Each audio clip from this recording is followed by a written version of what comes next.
Joining us now is Georgia Congressman Buddy Carter. Congressman, welcome to the show. Glad to see you.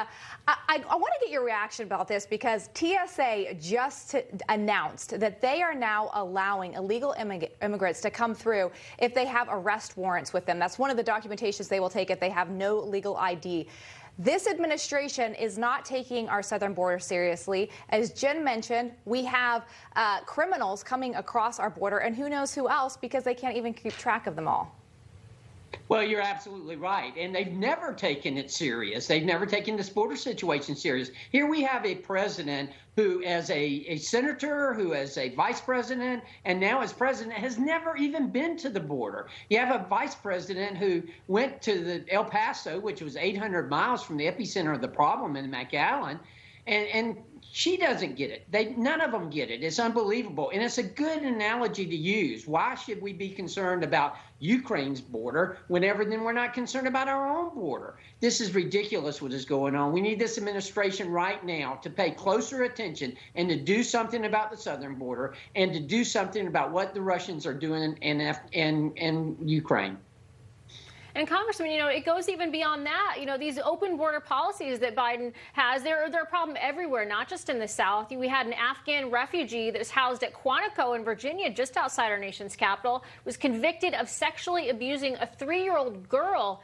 So many Afghans were flown here with no vetting. It seems like this is just going to continue happening, and it's scary to think of what it's going to take for them to actually take action.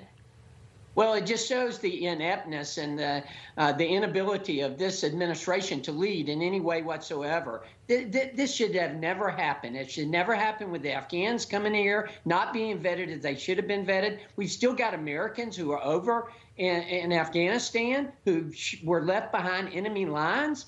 That was the worst foreign relations debacle in the history of this country that this administration has committed with Afghanistan.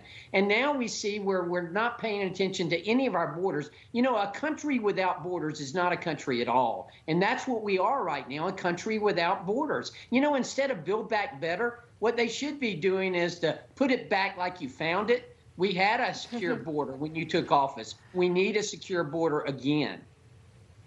Yeah, I like that. I like that. Put it back as you found it. Let me ask you this, Congressman, before we let you go, though.